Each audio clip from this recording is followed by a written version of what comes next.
지난 주간 이런 뉴스가 있었습니다. 서울에서 한 편의점 아르바이트 직원이 출근 첫날 주인이 자리를 비운 지 불과 2분 만에 돈과 물건을 훔쳐서 도망갔다는 뉴스였습니다.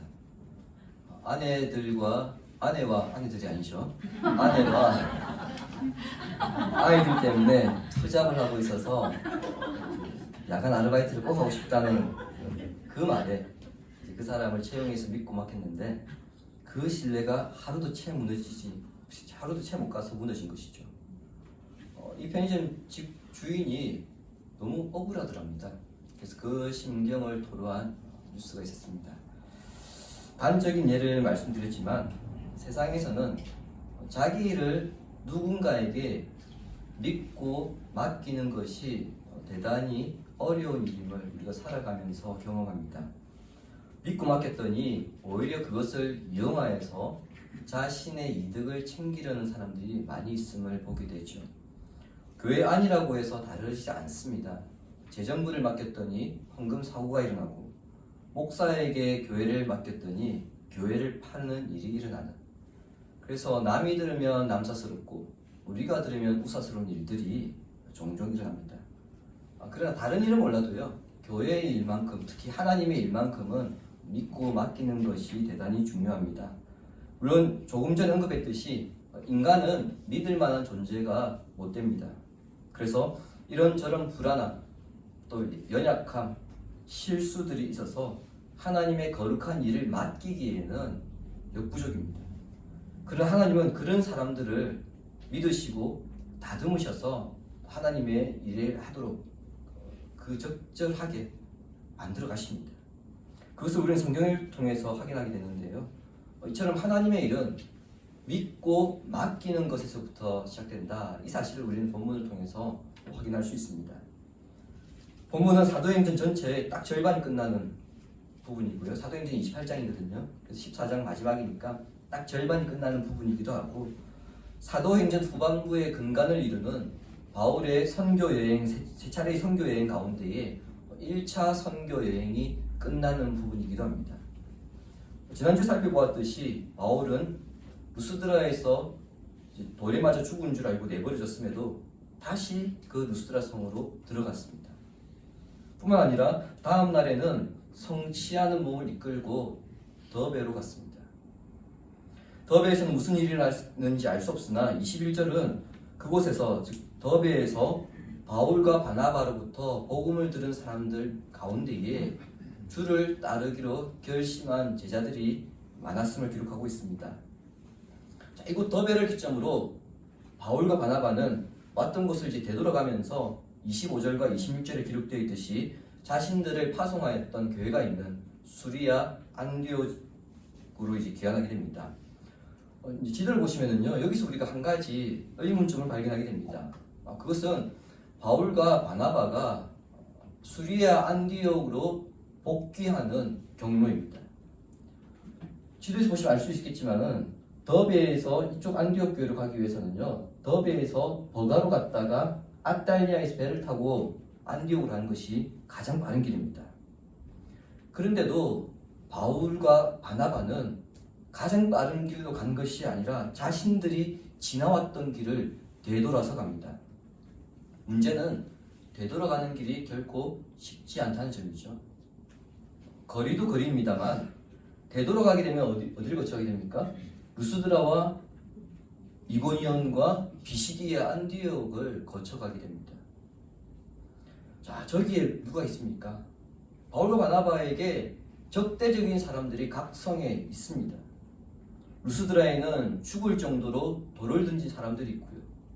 이고니온에는 돌을 치려고 했던 사람들이 있으며, 비시디아 안디옥에는 그 지역의 공직자들을 선동하여서 바울과 바나바를 박해하였던 유대인들이 있습니다.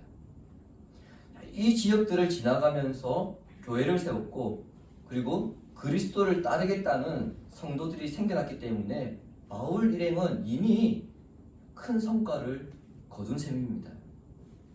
더베에서 굳이 저 지역들을 거쳐가지 않고 바로 아탈리아로 가서 배를 타고 안디옥으로 갔다 하더라도 이들의 선교 여행은 대성공입니다.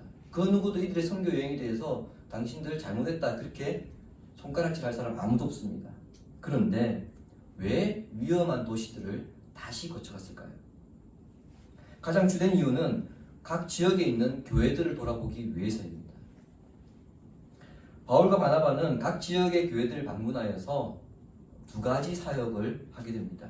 첫 번째 사역은 성도들에게 믿음 안에서 거하도록 권면하기 위해서였습니다. 완전히 성취될 하나님 나라에 들어가게 될 때까지 예수 그리스도를 믿음으로 이제 당신들은 환난과 박해를 반드시 당하게 될 것인데 그 고난을 잘 이겨내라는 겁니다. 환난을 만날 때마다 그것이 하나님께서 자신을 하나님 나라에 들어가기 합당한 자녀로 만들어가기 위한 맞춤식 교육으로 여기고 믿음 안에 머물도록 권면한 것입니다. 자, 이런 첫 번째 사역에 대해서는 우리가 지난주에 살펴보았기 때문에 이쯤 하고 두 번째 사역에 대해 말씀드리겠습니다. 두 번째 사역은 교회 공동체를 강화하기 위해서 지도자를 세우는 것이었습니다. 23절 보시기 바랍니다. 각 교회에서 장로들을 택하여 금식 기도하며 그들이 믿는 주께 그들을 위탁하고. 지도자를 누구로 세웠습니까? 장로입니다. 장로를 세우는 과정에 대해 23절은 주목해야 할 점을 제시합니다. 그것은 바울과 바나바가 각 교회에서 장로를 세울 때 한 사람을 세운 것이 아니라 장로들 최소한 2명 이상을 세웠다는 점입니다. 헬라어 성경이든 영어 성경이든 이 부분에 대해서 명확하게 기록하고 있습니다.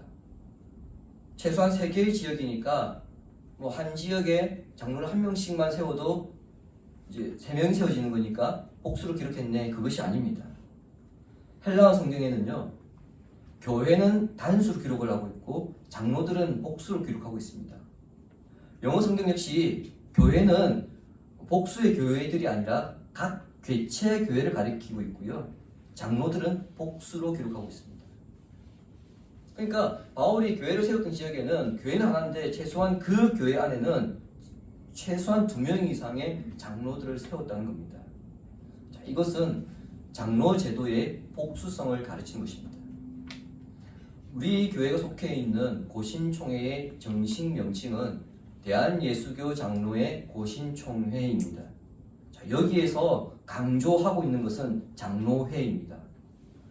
장로교회는 목사를 포함한 장로들의 다스림, 즉 장로들의 회가 다스립니다. 그래서 장로교회에서 중요한 것은요, 당회가 중요합니다. 당회를 통해서 교회와 성도들을 다스리게 됩니다. 당회는 최소한 2명 이상이 장로가 있어야 당회가 구성이 되고요. 당회가 구성이 되어야 그 교회의 중요한 문제에 대해서 각 개체 교회가 자유롭게 결정할 수 있는 당회권을 부여합니다. 자, 이런 점에서 볼 때 당회는 목사 1인에 의한 독재 체제가 아니라 집단 체제로 운영되는 것을 우리가 알 수 있습니다. 그리고 그 원형이 오늘 본문에서 제시되고 있습니다. 각 교회마다 복수의 장로를 세우는 것은요, 삼위 하나님께서 모든 일에 완전한 일치를 이루시는 것처럼 복수의 장로들이 교회를 섬기며 상호간에 협력하여 치리하는 것을 통해서 교회의 주인이신 삼위 하나님을 드러내기 위해서입니다. 당시에는 오늘날과 같은 신학교 제도가 없었죠. 따라서 말씀을 전문적으로 가르치는 목회자를 양성할 수 없었기 때문에 각 교회마다 오늘날과 같은 목회자를 둘 수 없었습니다. 따라서 목사가 없는 교회에서는 장로가 말씀의 사역도 같이 병행해야 했습니다. 그렇기 때문에 더더욱 장로를 1명만 세울 수는 없었고 복수로 세워야 했던 것입니다. 세우는 방법에 대해서는 본문에 나와 있지 않습니다. 성경에도 나와 있지 않습니다. 사도행전 1장에 보시면 가룟 유다의 빈자리에 사도를 채우게 되거든요. 그 자리에 마띠아가 선출되는데 그때 마띠아를 사도로 선출할 때는 제비뽑기였습니다. 그리고 6장에 가시면은 예루살렘 교회가 이제 구제해야 될 사람이 필요해서 집사 7사람을 선출하게 되죠. 그때는 거수로 선출했습니다. 하지만 장로를 어떤 방법으로 세웠는가, 여기에 대해서는 신약 그 어디에도 언급되어 있지 않기 때문에 알 수가 없습니다. 장로를 선출하는 방법보다 더 중요한 것은요, 어떤 사람을 세울 것인가 그 기준에 대해서만 성경이 말씀하고 있습니다. 물론 본문에서는 그 기준이 나와 있지 않습니다. 하지만 각 지역을 돌아다니면서 장로를 세웠던 바울이 다른 성경에서 장로의 기준에 대해서 언급하고 있습니다. 따라서 우리는 그 본문을 근거로 해서 바울이 이 지역들 교회에서 어떤 사람을 장로로 세웠을까 유추해 볼 수 있습니다. 조금 길지만 주부에 있는데요. 디모데전서 3장 1절부터 7절까지 교독에서 읽도록 하겠습니다. 1절입니다. 미쁘다 이 말이여 곧 사람이 감독의 직분을 얻으려 함은 선한 일을 사모하는 것이라 함이로다. 그러므로 감독은 증거할 것이 없으며 한 아내의 남편이 되며 절제하며 신중하며 단정하며 아내를 대접하며 거칠을 즐기하며 술을 즐기지 아니하며 구타하지 아니하며 오직 관용하며 다투지 아니하며 돈을 사랑하지 아니하며 자기 집을 잘 다스려 자녀들로 모든 궁선함으로 공평하게 하는 자여야 할지며 사람이 자기 집을 다스릴 줄 알지 못하면 어찌 하나님의 교회를 돌보리요. 새로 입교한 자도 말지니 교만하여져서 마귀를 정죄하는 그 정죄에 빠질까 하며 같이 읽겠습니다. 또한 외인에게서도 선한 증거를 얻은 자라야 할지니 비방과 마귀의 올무에 빠질까 염려하라. 아멘. 장로의 기준을 읽어보니까 어떻습니까? 이렇게 신앙생활 해야 한다면 숨이 탁 막히지 않겠습니까? 어디 숨 쉴 수 있는 공간을 좀 만들어 놔야 되는데 1절부터 7절까지 보면 숨이 탁 막힙니다. 1절부터 7절까지 장로의 자격으로 엄격한 기준들이 지금 요구되어 있는데, 여러분들이 이 구절에 자신을 비추어 볼 때, 아, 나는 이 구절 때문에 장로가 될 수 없구나, 이런 생각이 들 만한 것이 몇 개 정도 됩니까? 제가 이렇게 질문하면 아이고 하나라도 있으면 다행입니다, 이렇게 겸손하게 답하실 분들이 거의 대다수이지 않을까 싶습니다. 장로는 성도들의 신앙과 교회의 행정을 감독해야 하고, 경우에 따라서는 말씀의 봉사도 해야 되고요, 또 교회의 직분자들을 세워야 하기 때문에 아무나 세워서는 안 되므로 바울은 엄격한 자격을 갖출 것을 요구한 것입니다. 하지만 이런 장로의 자격을 생각한다면 여러분 머릿속에 한 가지 이상한 점이 떠오를 것입니다. 그것은 내가 지금까지 수많은 장로와 목사들을 봐왔는데 이런 기준에 맞는 사람이 한 명도 없더라. 도대체 그럼 교회가 목사와 장로를 잘못 세운 거 아닌가, 이런 생각이 들 수 있습니다. 사실 이렇게 완벽한 사람은 없습니다. 결국도 말씀드리자면 심지어 이런 자격을 요구한 바울조차 자기가 자기 자신에게 뭐라고 말했냐면요, 디모데전서 1장 13절에 이렇게 이야기했습니다. 내가 전에는 비방자요 박해자요 폭행자였으나, 즉 자격이 안 된다는 겁니다. 자기도 도리어 긍휼을 입은 것은 내가 믿지 아니할 때에 알지 못하고 행하였습니다. 아멘. 자신이 사도로 지금 섬기고 있지만 원래 자기는 사도로 부름받기 합당한 사람이 아니라는 겁니다. 그럼에도 바울이 사도로 복음을 전하고 교회를 세우며 장로를 세우는 직분을 감당할 수 있었던 것은 자기가 이런 자격 조건을 갖췄기 때문이 아니라 주의 긍휼로 자신을 의롭다 하시고, 그리고 그 일을 하도록 지혜와 힘을 주셔서 감당하고 있음을 그가 14절 이후부터 계속해서 고백하고 있는 것입니다. 그렇습니다. 목사나 장로나 엄격한 자격을 갖췄기 때문에 세우는 것이 아니고요, 주께서 부르시고 세우신 것입니다. 이 부분은 본문에서도 확인할 수 있습니다. 사도 바울이 수리아 안디옥에서 출발하여서 선교 지역을 돌고 다시 수리아 안디옥 지역으로 돌아간 것을 우리가 1차 선교 여행이라거든요. 1차 선교 여행이 길어야 2년입니다. 더군다나 장로를 세웠던 지역이 어디입니까?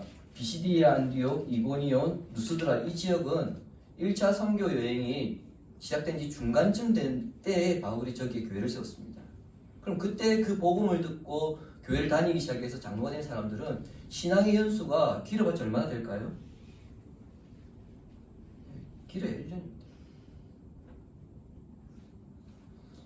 그렇기 때문에 그들이 정말 열심히 훈련받고 교회를 섬겼다 하더라도 우리가 보기에는요, 1년이면 교회를 얼마나 알겠습니까?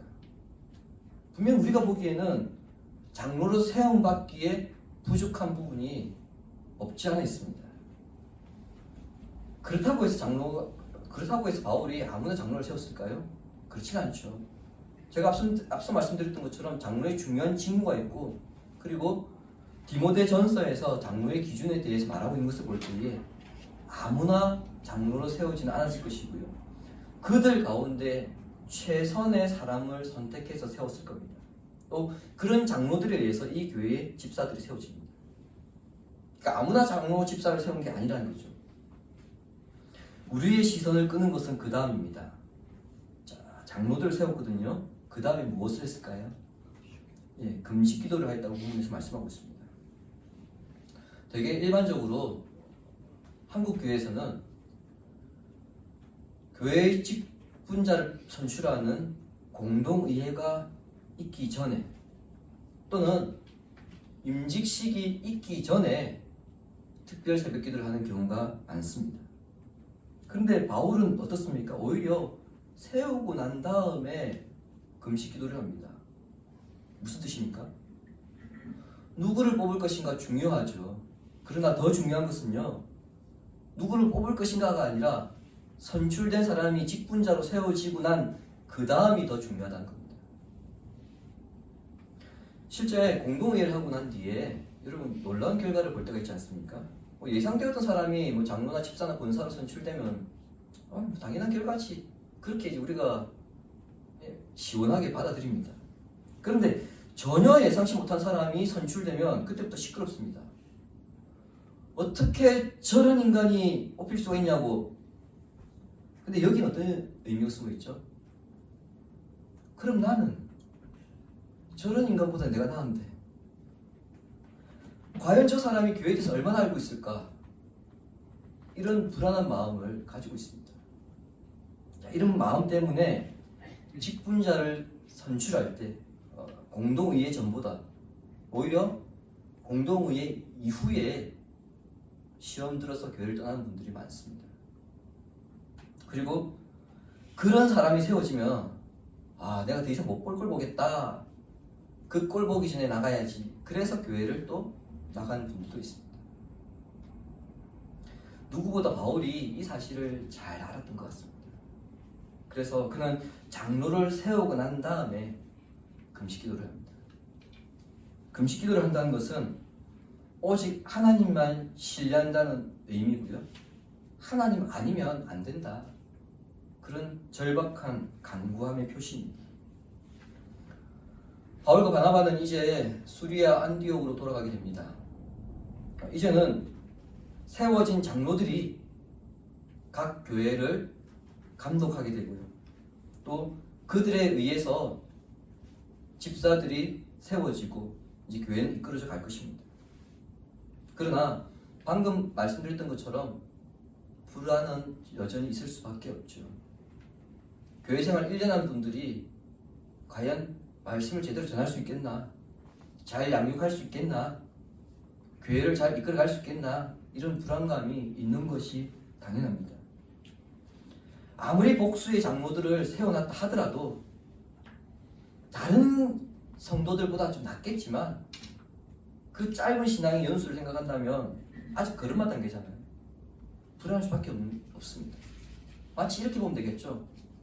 이제 신학교에 갓 들어간 전도사한테 교회 하나를 담임하게 맡기는 것, 바울이 그와 같은 심정이었을 것입니다.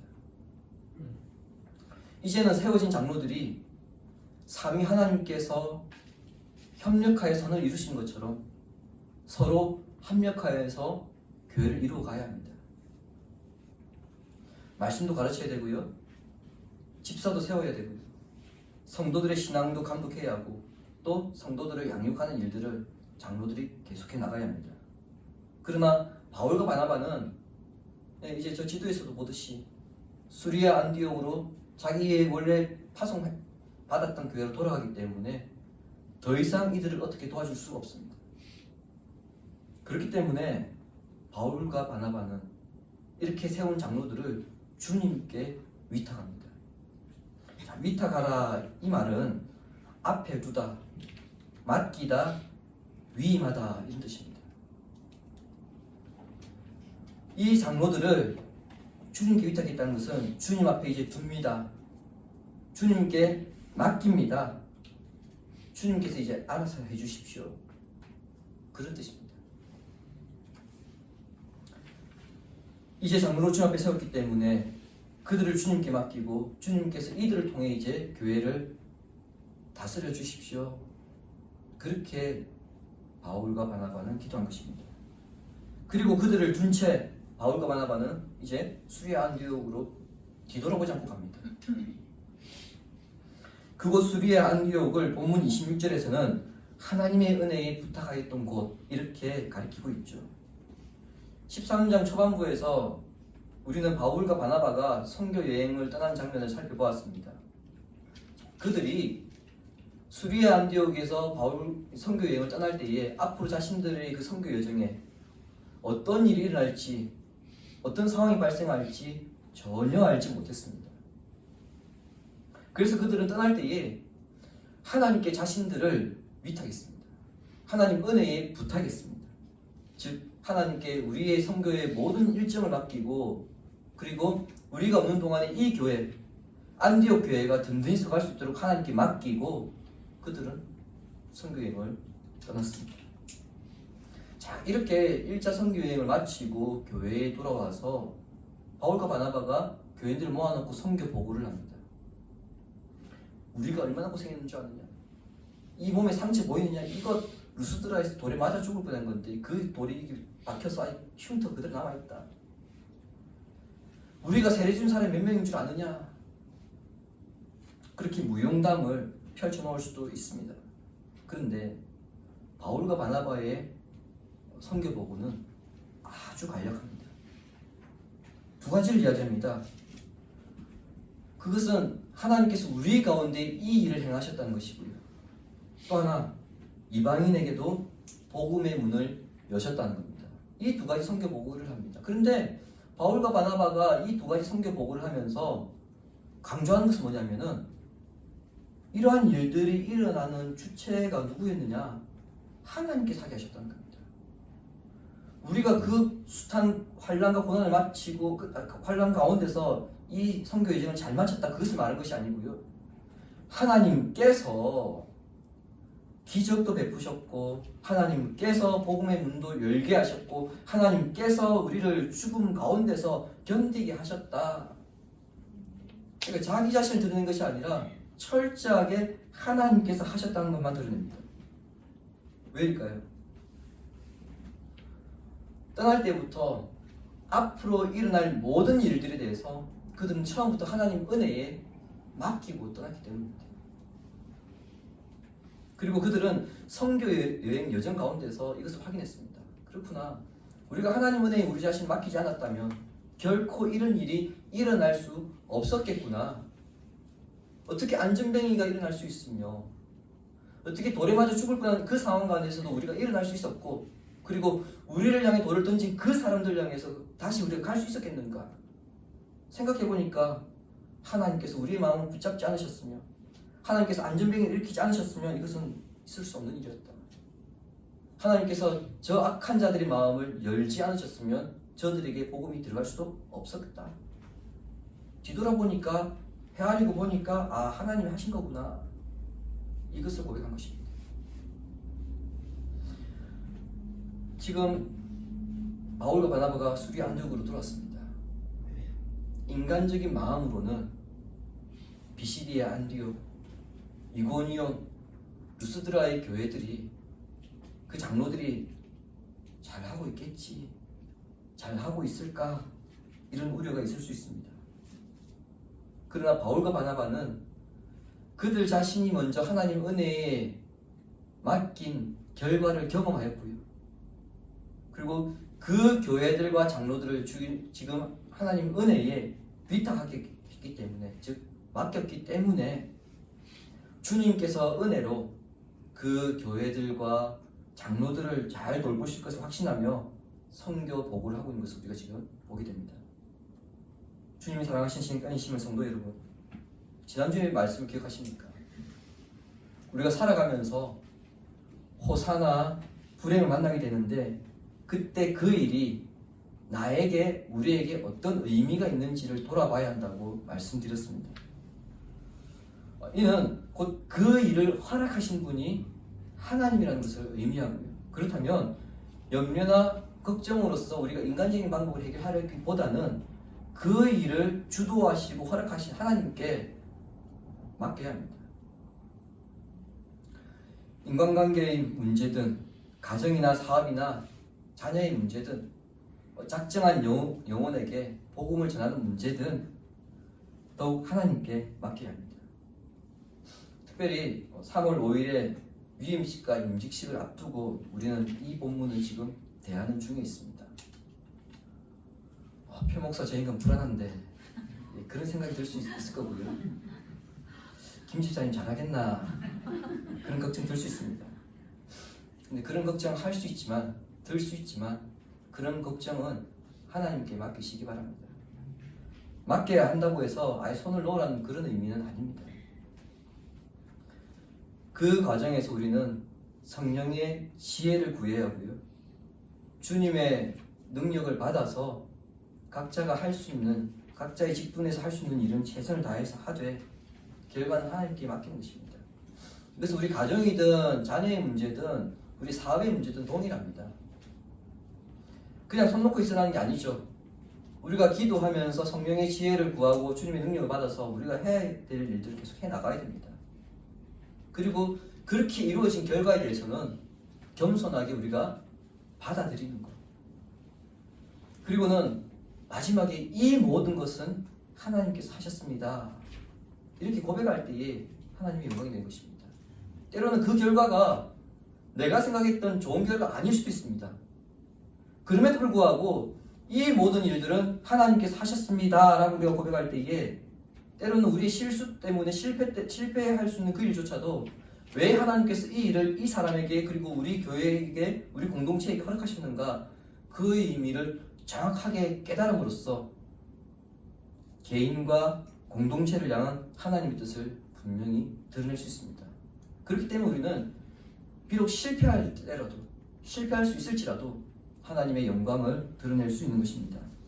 모든 것을 하나님께 맡기는 성도가 되시고, 하나님께서 당신의 일을 우리에게 맡기시기에 부족함이 없는 믿음과 삶으로 인생과 복의 여정에 좋은 열매를 맺기 바랍니다. 그래서 여러분 인생에 하나님의 영광만 드러나는 복된 인생 되기를 성부와 성자와 성령의 이름으로 축원합니다.